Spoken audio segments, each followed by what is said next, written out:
Place aux entrepreneurs comme toujours sur WeDoBiz. Ce soir, nous sommes à l'événement annuel organisé par l'IME France et face à moi, j'ai le plaisir de retrouver Antoine Henry. Bonjour. Bonjour.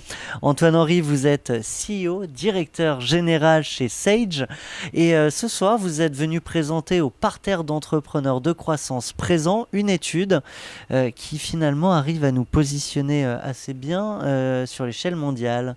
Parmi nos entreprises, pouvez-vous nous en expliquer les propos et la teneur?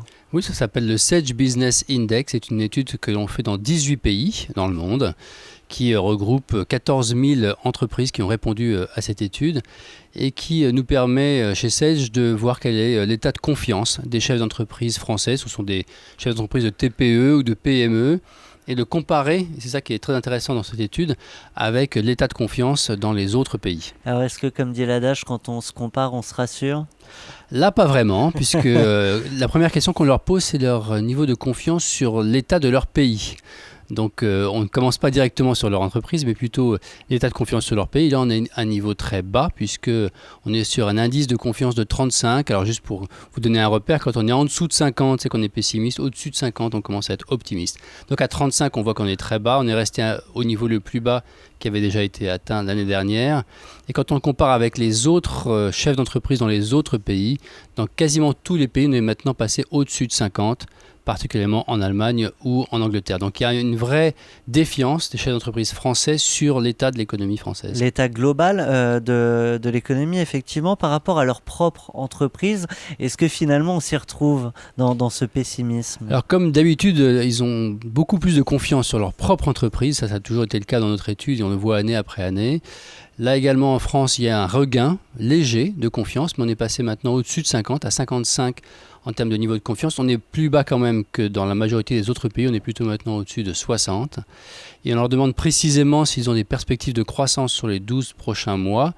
Et là, on est sur un niveau négatif, puisque les chefs d'entreprise français nous annoncent un chiffre d'affaires en décroissance de plus de 1%, là où dans les autres pays, on est en croissance partout. La France est le seul pays en décroissance, et on est plutôt sur des croissances supérieures à 2%. Donc il y a quand même un écart de plus de 3% entre la croissance présentée par les chefs d'entreprise français et la croissance présentée par les autres 17 pays du panel. Alors est-ce qu'il y a peut-être un petit point avec lequel on peut se rassurer ?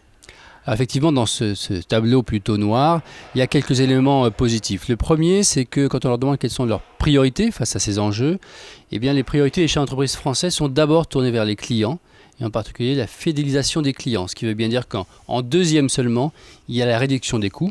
Et c'est assez aligné d'ailleurs avec les chefs d'entreprise des autres pays. Donc on voit que les chefs d'entreprise français sont similaires, ont les mêmes priorités qu'ailleurs. Plus précisément, quand on leur demande comment est-ce qu'ils comptent réduire leurs coûts pour faire face à la récession et à la baisse de leur chiffre d'affaires, eh bien, ce qui est très intéressant, ce qui est positif, c'est que les chefs d'entreprise préfèrent réduire tous les autres coûts avant la masse salariale et ils ne prévoient donc pas de réduire leurs effectifs. Donc les chefs d'entreprise des TPE et des PME ne seront pas destructeurs d'emplois dans les 12 prochains mois. Un mot sur votre présence ici ce soir. Vous n'étiez pas là par hasard. Vous venez de signer un partenariat avec l'IME France. Peut-être un mot quand même sur cette signature. Sage est une entreprise mondiale qui a 6 millions d'entreprises clientes dans le monde. Et en France, on a 600 000 clients. Donc forcément, l'état de santé des entreprises françaises rejaillit directement sur notre propre croissance. Donc on est partenaire de beaucoup d'initiatives, comme par exemple l'Association pour la création d'entreprises. Depuis toujours, on favorise la création, l'auto-entrepreneur. On est également partenaire du MoveJ pour le développement. Et puis maintenant, naturellement, on va vers l'IME, puisque quand l'entreprise a été créée, elle se développe. On l'a fait grandir. Voilà, on l'a fait grandir et je suis persuadé que le mentorat est un des meilleurs leviers pour accompagner le chef d'entreprise dans sa croissance. Antoine Henry, vous qui accompagnez, vous l'avez dit, déjà 600 000 entreprises en France, bien plus dans le monde. Quels conseils vous pourriez partager avec les entrepreneurs qui nous écoutent, qui sont nombreux également et qui voilà, la cherchent cette croissance ou veulent la préserver ?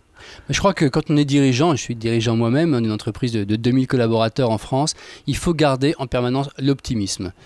Garder l'espoir, faire en sorte qu'on regarde le verre à moitié plein et pas à moitié vide.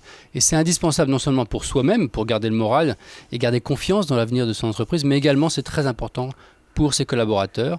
On a un rôle d'exemple, d'exemplarité, et donc en fonction du moral que l'on peut afficher auprès de nos collaborateurs, on donne notre moral à nos équipes. Et ça, c'est un facteur, à mon avis, majeur de motivation. Et c'est pour ça que je dis que cette étude montre bien qu'il y a une sorte de pessimisme ambiant. Et en tant que chef d'entreprise, dirigeant, quelle que soit la taille de son entreprise, on doit faire en sorte de lutter contre ce pessimisme en montrant de l'optimisme. Eh bien Antoine-Henri, on va partager, rediffuser, multidiffuser cette interview et j'en suis sûr l'année prochaine, pour cette même étude, le verre sera à moitié plein. Un grand merci à vous, je le rappelle, directeur général chez Sage. Merci. À très bientôt.